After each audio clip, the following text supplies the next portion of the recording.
नमस्कार मित्रों, आज हम खड़े हैं महात्मा गांधी के उस स्मारक के नीचे जहां एक तरफ गांधी जी ने दांडी सत्याग्रह किया था और नमक जो बनाया था उसकी भी चर्चा यहां साफ नज़र आ रही है। उसकी भी फ़ोटो यहाँ है और ये बताने का प्रयास है कि सिर्फ नमक बना के कुछ नहीं होता है।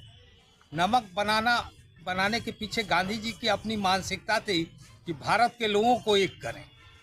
इसलिए गांधी जी ने नमक उस समय 2 पैसे 1 पैसे किलो, लेकिन गांधी जी ने ये करके एक नया पूरे भारत को एक नया रास्ता दिया कि आपको आज़ादी के लिए लड़ना है, आपका 1 पैसे का भी काम आप करो।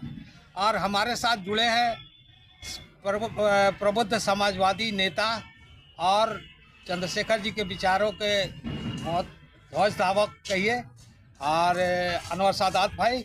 और सादात भाई से मिलना एक बहुत खुशी की बात है।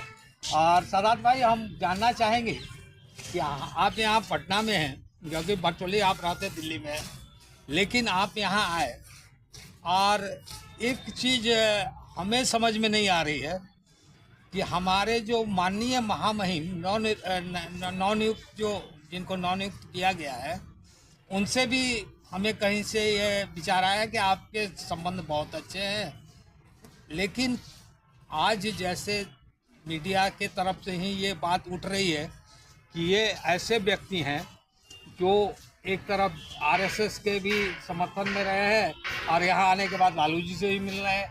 ये क्या है, ये मैं जानना चाहूँगा आपसे।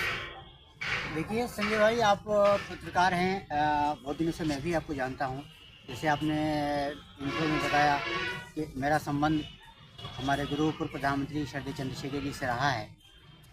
आपका सवाल अभी जो नए महामहिम राज्यपाल आए हैं आरिफ मोहम्मद खान साहब, उनके संदर्भ में था।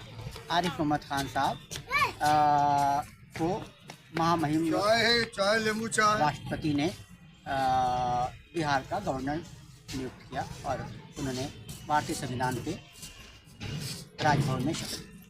आरिफ मोहम्मद खान एक विद्वान शख्सियत का नाम है। अलीगढ़ मुस्लिम यूनिवर्सिटी छात्र संघ के वो अध्यक्ष रहे, कई बार भारत सरकार में मंत्री रहे, कई दलों से उनका ताल्लुक़ रहा। वो कांग्रेस से भी जुड़े रहे, राजीव गांधी की सरकार में मंत्री रहे, विश्वनाथ प्रताप की सरकार में मंत्री रहे, बड़े जिम्मेदार पदों पर रहे।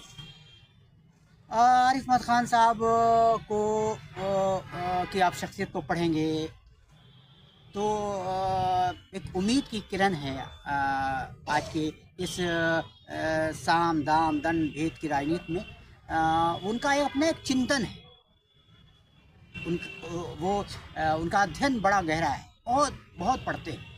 तो मैं एक समाजवादी विद्यार्थी होने के नाते और पूर्व प्रधानमंत्री चंद्रशेखर का सिपाही होने के नाते, और जहाँ तक मैंने उनको देखा है, समझा है, मुझे लगता है कि उनका बिहार में गवर्नर के रूप में आगमन एक शुभ संदेश है, और शुभ संदेश नहीं, शुभ संकेत हम इसको मानते हैं। लेकिन उर्दू अखबारों ने ही सबसे ज़्यादा इनका विरोध किया है पटना में।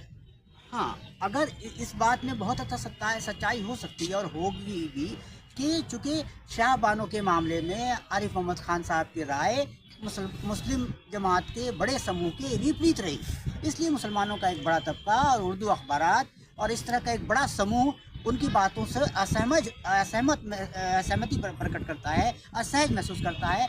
और लेकिन फिर भी मैं उन उर्दू अखबार के लोगों को भी कहता हूँ और उनसे असहमति जताने वालों से भी कहता हूँ कि भाषा की अपनी एक मर्यादा होनी चाहिए।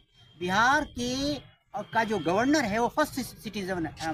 हमारे फर्स्ट सिटीज़न को, बिहार के गवर्नर को, जो महामहिम हैं जिन्होंने भारतीय संविधान पर शपथ ली है, एक बिहार का नागरिक होने के नाते मैं उन तमाम लोगों से बड़े ही विनम्र शब्दों में और बड़ी उम्मीद के साथ और बड़े ही अदब के साथ ये बात कहता हूँ कि बिहार के पहले सिटीज़न, जो पहले गवर्नर, अभी जो हमारे गवर्नर हैं, उनको अब शब्द नहीं कहना चाहिए। भाषा की मर्यादा का बड़ा ध्यान होना चाहिए। यहाँ तक उनकी शख्सियत का सवाल है, उनकी पर्सनालिटी का सवाल है। कोई उनकी नीतियों से, विचारों से सहमत असहमत हो सकता है।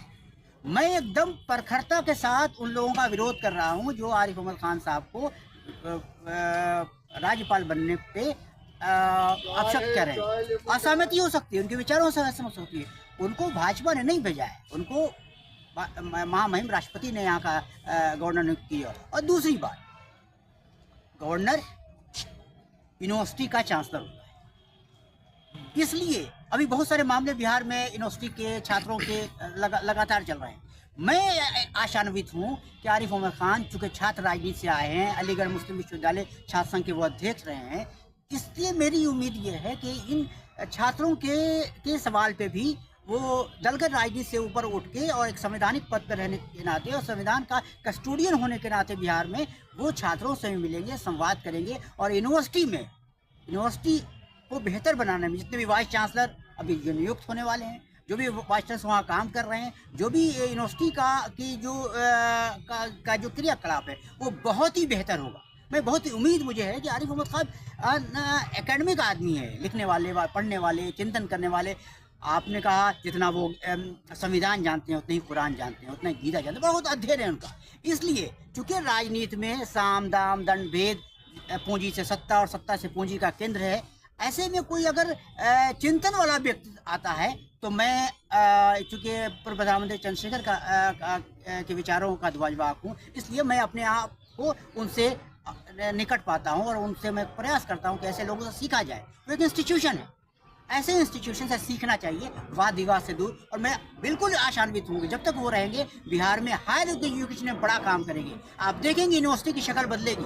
जो कुछ कमी भी रही होगी, अब वो एकेडमिक लोग हैं, अलीगढ़ मुस्लिम यूनिवर्सिटी के जैसे वो सर सैयद के वारिस हैं। सर सैयद जिन्होंने अलीगढ़ यूनिवर्सिटी बनाया, उनके सर सैयद अहमद खान अलीगढ़ यूनिवर्सिटी के संस्थापक हैं, उनके फॉलोअर हैं, उनके वारिस हैं। और उनका एकेडमिक पे और उतना उन्होंने विवेकानंद को पढ़ा है, विवेकानंद को कोट करते हैं, गांधी को कोट करते हैं, तो उनका चिंतन बड़ा है।